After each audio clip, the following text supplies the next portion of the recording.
मीना एक बहुत ही डली औरत थी जो मैदी में पनीर डालकर लोगों का दिल जीत रही थी। वहीं दूसरी तरफ ठीक उसके सामने मोहन की चाइनीज खाने की दुकान थी जो मीना के पनीर मैदी ठेले से बहुत नफरत करता था, क्योंकि जब से मीना अपना पनीर मैदी का ठेला लगाया करती थी, सारी भीड़ मीना की दुकान पर चली जाती थी। इसलिए मोहन हमेशा से ही उसको ठेले से हटाने की कोशिश करता रहता था। ऐसे ही एक दिन मीना अपना पनीर मैदी का ठेला लेकर आती है, जहां वे मोहन को कुछ लोगों को इकट्ठा करके बात करता हुआ देखती है। अरे पप्पू भैया, क्या बात हो गई? आजकल मेरे दुकान पर से खाना ही बंद कर दिया है तुमने। क्या बात हो रही? कोई गलती हो रही क्या? अरे नहीं भाई, तुमसे कोई गलती नहीं हुई है।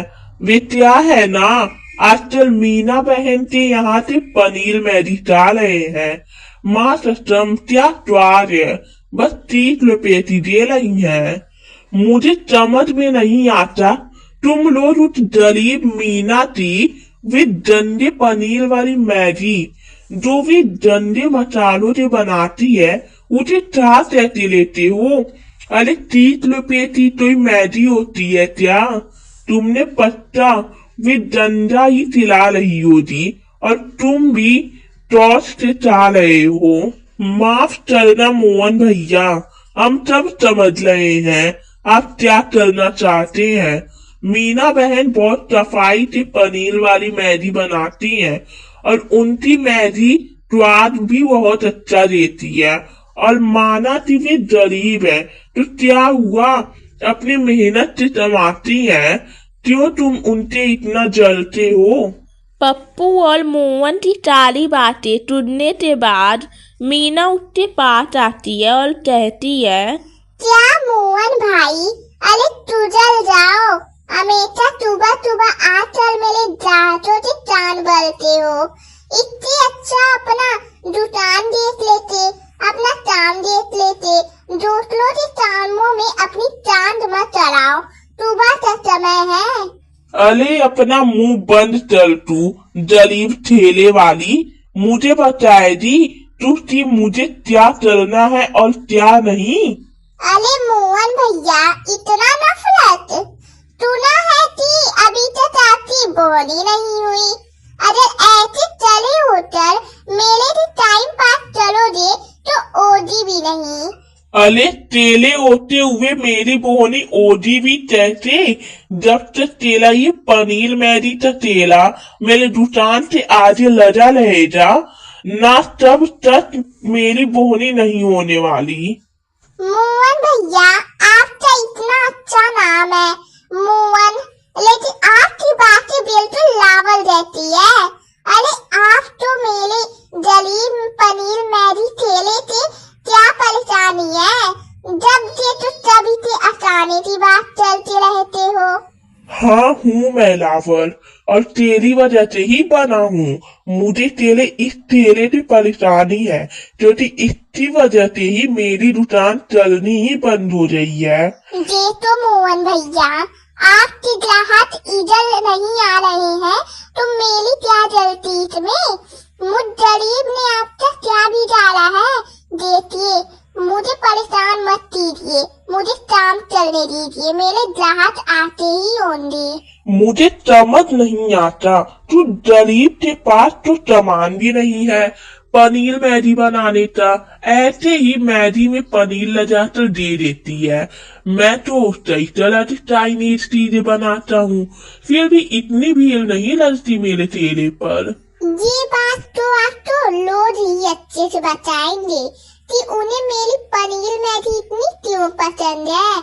आप मुझसे क्यों पूछ रहे हैं? मैं किसी के साथ जबरदस्ती तो नहीं चलती ना, मैं किसी को जबरदस्ती तो नहीं बुलाती हूँ।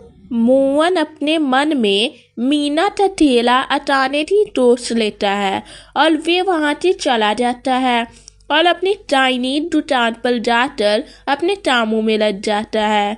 मोहन और मीना दोनों अपने अपने कामों में लगे होते हैं। तभी अचानक एक आदमी उसके ठेले पर आकर बेहोश हो जाता है और वे उसे जगा ही रही होती है, जिसका फायदा उठाकर मोहन उसकी पनीर मैगी के ठेले पर आता है और बहुत सारी लाल मिर्च डालकर गायब हो जाता है। तभी उस आदमी को होश आता है। सुनिए, आप ये पानी पी लीजिए। लगता है कि आपने सुस्ताया नहीं है। हाँ, आप सही कह रही हैं। मुझे बहुत तेज प्यास और भूख लगी है। तब से मैं पानी ढूंढ रहा हूँ पर मिल नहीं रहा और भूख भी बहुत लगी है। मैंने बहुत समय से सुस्ताया नहीं है, इसीलिए बेहोश हो गया। अरे कोई बात नहीं, ये लीजिए पानी पी लीजिए और ये पनीर मैगी खा लीजिए, थोड़ी आपकी भूख शांत हो जाएगी। मीना के कहने पर वे आदमी पनीर मैगी का पहला निवाला जैसे ही खाता है तभी उसे बहुत तेज मिर्ची लगती है, लेकिन वे मीना तो बिना पता लगे चुपचाप सारी मैगी खा लेता है। तभी मीना को अचानक उसके घर से फोन आता है। उसे किसी जरूरी काम से जाना होता है। तभी वे उस आदमी से कहती है, सुनिए, एक छोटा सा काम था आपसे। क्या आप थोड़ी देर के लिए मेरे ठेले को देख सकते हैं? वे मुझे घर में बहुत जरूरी काम है। हाँ, आप जाओ, अपना काम करके आओ, मैं यहीं पर हूँ। जी धन्यवाद, बस मैं अभी आती हूँ। मीना इतना कहते वहां से चली जाती है। उसके बाद वे आदमी मीना के मिर्च वाली मैगी में थोड़ा थोड़ा पानी मिलाकर उनमें पनीर डाल देता है और उसे ठीक कर देता है। थोड़ी देर बाद मीना वापस आती है और अपने काम में लग जाती है।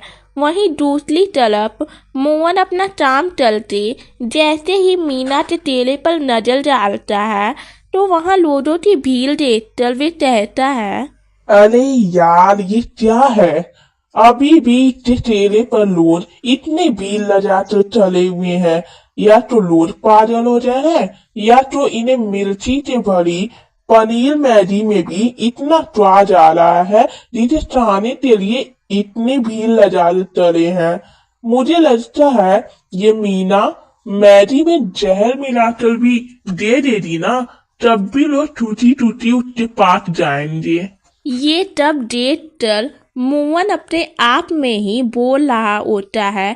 तभी वे आदमी मिर्च का डब्बा लेकर उसके पास आता है और उसे मिर्च का डब्बा देते हुए बोलता है, अरे ये लो अपनी मिर्ची जो टूट बेचारी औरत के पनीर मैगी में मिलाकर सो लाया था, जिस पर तेरी चाइनीज दुकान का नाम लिखा था।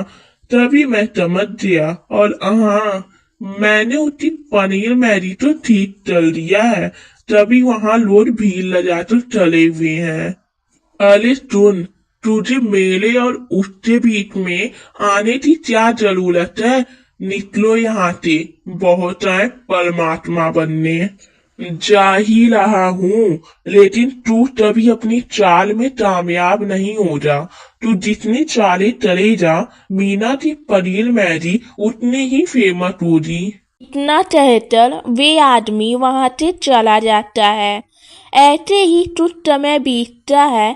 तभी एक दिन दोपहर के समय मोहन काम से थक अपने दुकान के पास पड़ी बेंच पर लेट जाता है। तभी जो चोर चोरी चलने के इरादे से मोहन की दुकान पर नजर डालते हैं और उसके पैसे लूटने का फैसला चलते हैं। दुकान में किसी को ना देखकर वे जैसे ही पैसे उठाकर भागने की कोशिश करते हैं तभी मोहन उठ जाता है और वे चोरों को पकड़ लेता है, लेकिन चोर उसको मारने लगते हैं। तभी मीना तेज तेज आवाज चलते चिल्लाने लगती है, जिससे डर दोनों चोर पैसा वहीं लगकर भाग जाते हैं और उसकी आवाज के लोगों के भीड़ जमा हो जाती है। मोहन भाई, आज तो तुम सड़क पर आने से बच गए। अगर मीना बहन ना होती तो चोर तुम्हारे पैसे लेकर भाग जाते हैं। इस चलते मोहन तो अपनी गलती का एहसास होता है और वे मीना पनीर मैदी वाली से अपनी गलती की माफी मांगता है। मीना बहन, मुझे माफ कर दो। आज तक मैंने तुमको बहुत परेशान किया, बहुत नफरत भी की तुम्हारे काम की वजह से, लेकिन फिर भी तुमने मेरी बहुत बड़ी मदद की, मेरी मेहनत की कमाई को बचाया। आज मैं अपनी हर गलती के लिए तुमसे दिल से माफी मांगता हूँ। नहीं मोहन भाई, आप मुझसे माफी मत मांगिए, जो हुआ उसे भूल जाइए और हाँ, शाम के वक्त ये सोना तोड़ दीजिए और अपने पैसे वाले बॉक्स पर ताला लगा के रखिए। जितना आप मेरे पनीर मैदी के ठेले पर ध्यान देते हो ना, उसने मेहनत और लगन से अपनी दुकान पर ध्यान दो देना, तो देखना आपकी दुकान पहले की तरह दोबारा चलने लगेगी। हाँ मीना बहन, अब मुझे समझ में आ गया है कि रोज तुम्हारे पनीर मैदी के ठेले पर भीड़ लगाए क्यों चले रहते हैं, क्योंकि उन्हें तुम्हारे दुकान पर स्वाद के साथ साथ अपनापन और अच्छा स्वभाव वाला इंसान भी मिलता है।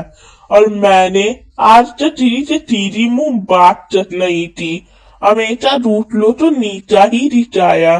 शायद यही वजह है कि मेरे दुकान पर सिर्फ मच्छर ही आते हैं। नीलपुर नामक गांव में पूनम नाम की एक औरत अपनी बेटी और पति के साथ एक किराए के घर में रहती थी। उसका पति बीमार रहता था और काम नहीं चल पाता था। पूनम लोगों के घरों में जाकर काम किया करती थी। वे बहुत परेशान हो रही थी। ऐसे ही एक दिन जब वे काम के घर आती है तो अपने पति को उदास हुए देखती है और वे कहती है, अरे आप उदास क्यों हैं? क्या हुआ आपको? आप ठीक तो हैं? तब मेरी वजह से हो रहा है। अगर मैं बीमार नहीं होता तो तुम्हें लोगों के घरों में जाकर काम नहीं करना पड़ता। अरे आप उदास मत होइए, आप बीमार हैं, ये आपके हाथों में थोड़ी है, आप ठीक हो जाएंगे। और रही बात मेरी, तो मैं अपने परिवार के लिए कुछ भी कर सकती हूँ। माँ पापा, आप दोनों चुप हो जाइए, भगवान हमारे दिन भी अच्छे चलेगा, वे सबकी मदद करता है। देख रहे हैं हमारी बेटी कितनी समझदार हो रही है। और आप बैठिए, मुझे और शिवानी को बाजार जाना है कुछ सामान लेने। इतना कहकर वे दोनों बाजार चले जाते हैं और वहां पर वे देखते हैं कि एक चावल और पटौली वाले की दुकान पर बहुत भीड़ है और वहां 50 रुपया प्लेट चावल और पटौली की सब्जी मिल रही है। शिवानी चावल और पटौली की सब्जी खाने की जिद चलती है और अपनी माँ से कहती है, माँ, मुझे भी चावल और पटौली की सब्जी खानी है, चलिए ना चलते हैं वहाँ। नहीं, पता नहीं कैसे चावल और पटौली की सब्जी बनाता होगा, ऊपर से इतने महंगे दे रहा है। इससे अच्छे चावल और पटौली की सब्जी मैं खिलाऊंगी तुम्हें जल पर जाकर। सच में माँ?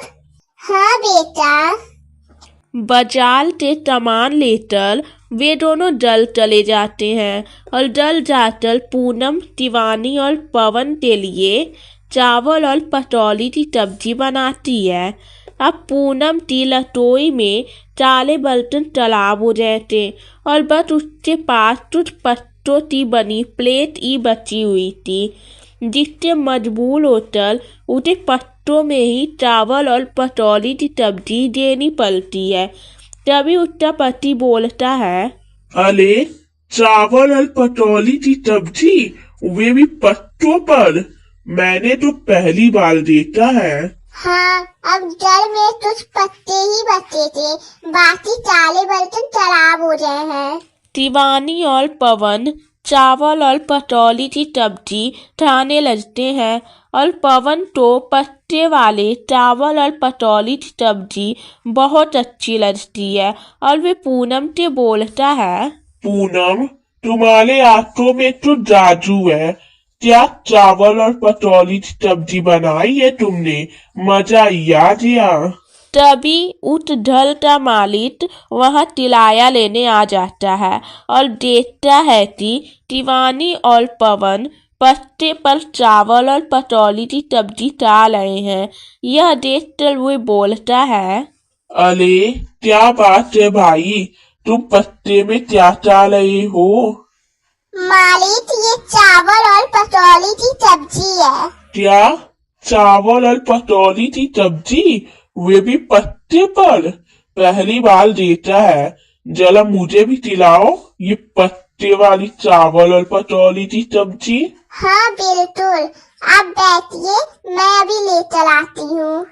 पूनम बाबूलाल के लिए चावल और पतौली की सब्जी लेकर आती है और बाबूलाल जैसे ही चावल और पतौली की सब्जी खाता है तो उसे पत्ते वाली चावल और पतौली की सब्जी बहुत अच्छी लगती है और वे पूनम से कहता है, मैंने ऐसे चावल और पतौली की सब्जी कभी भी नहीं खाई और पत्ते में होने की वजह से ये चावल और पतौली की सब्जी और भी अधिक स्वादिष्ट लग रही है। मुझे तो मजा ही आ गया चाचल, सच में मन नहीं बन रहा इसे चाचल। हाँ मालिक, पूनम जो भी बनाती है ना वे अच्छा ही होता है। तो तुम क्यों ना ये पत्ते वाली चावल और पतौली की सब्जी बाजार में बेचो? तुम्हें किसी के घर में जाकर काम भी नहीं करना पड़ेगा और जो भी इस चावल और पतौली की सब्जी तो एक बार खाएगा वे दोबारा जरूर आएगा। पर मालिक, हमारे पास इतना पैसा कहाँ है जो हम चावल और पतौली की सब्जी बनाने का सामान और ठेला ले चलाएं। अरे तुम चिंता मत करो, मैं चलूंगा तुम्हारी मदद। मैं दूंगा तुम्हें पैसे और जब तुम्हारा काम चले तो लौटा देना मुझे। बताओ तैयार हो तुम इसके लिए? माँ, हाँ बोल दो, हम दोनों मिलकर पत्ते वाली चावल और पतौली की सब्जी बेचेंगे और मुझे यकीन है हमारा दुकान भी बहुत अच्छा चलेगा। ठीक है बेटा, हम जरूर बेचेंगे जलीब की पत्ते वाली चावल और पतौली की सब्जी। वे अगले दिन बाबूलाल से पैसे लेकर चावल और पतौली की सब्जी का सामान और ठेला लेने के लिए बाजार जाती है और सारा सामान लेकर घर आती है। और अगली सुबह दोनों माँ बेटी अपना ठेला लेकर बाजार जाती हैं, लेकिन उन्हें वहाँ चले हुए बहुत देर हो जाती है पर कोई भी पत्ते वाली चावल और पतौली की सब्जी खाने नहीं आता, जिससे शिवानी कहती है, माँ देखो ना, अभी तक एक भी लोग पत्ते वाली चावल और पतौली की सब्जी खाने नहीं आए। ऐसे तो हम कुछ भी नहीं कर पाएंगे और हमारा सारा सामान खराब हो जाएगा। अरे बेटा, तू चिंता क्यों चलती है? अभी हमारी दुकान नहीं है, बस इंतजार कर, हमारे चावल और पतौली की सब्जी जरूर बिकेंगे। शाम हो जाती है और पूनम के दुकान पर कोई भी ग्राहक नहीं आते हैं और दोनों अपने घर आ जाती हैं, जहां उन्हें उदास देखकर पवन उनसे कहता है, क्या हुआ तुम दोनों तो इतने उदास क्यों हो? पिताजी, आज एक भी ग्राहक नहीं आया हमारे ठेले पर।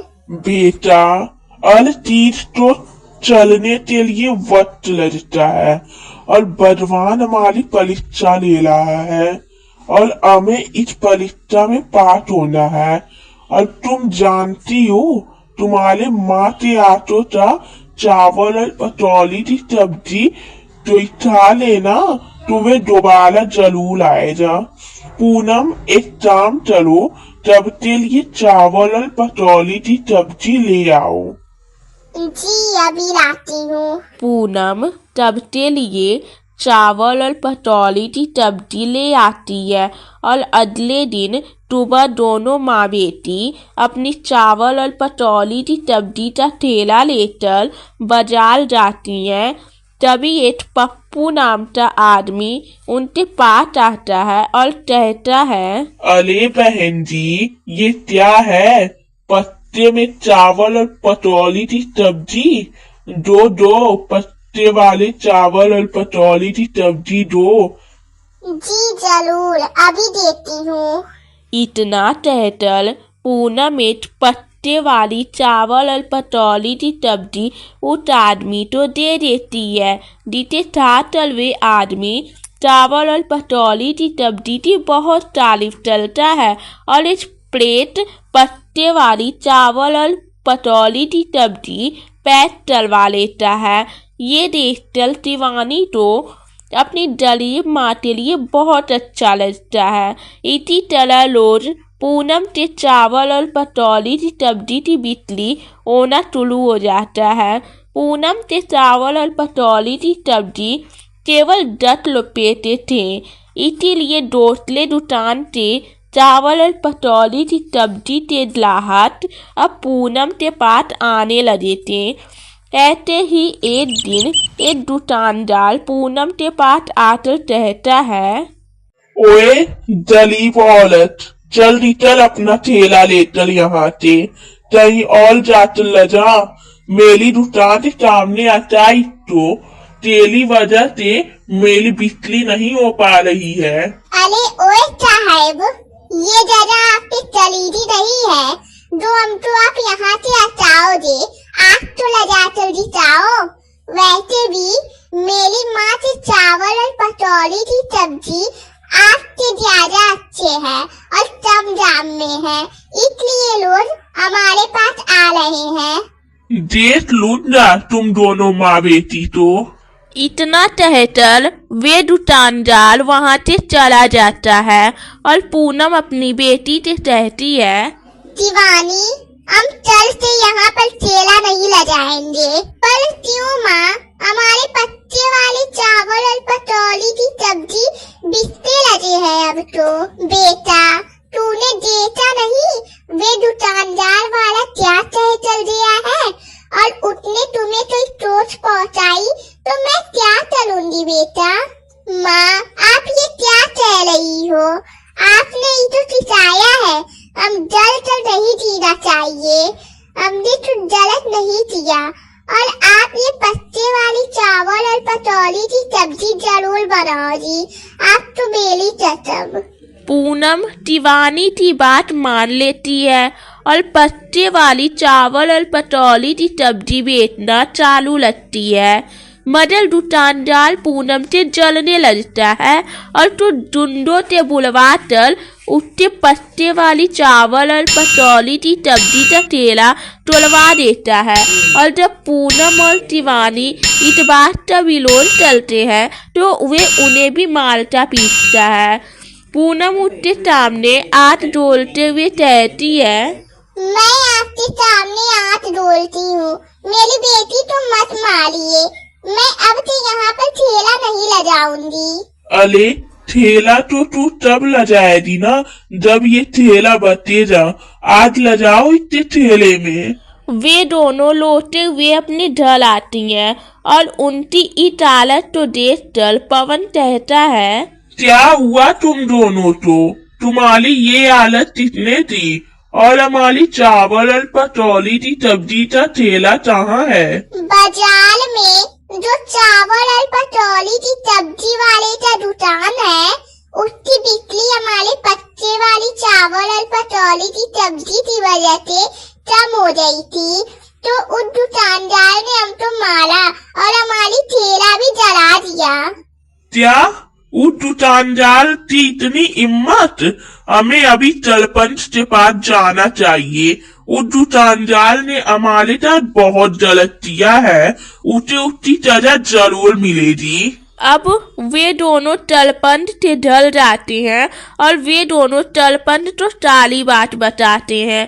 तभी तलपंथ उनसे कहता है, अरे तुम चिंता मत करो, मैं सब ठीक कर दूंगा।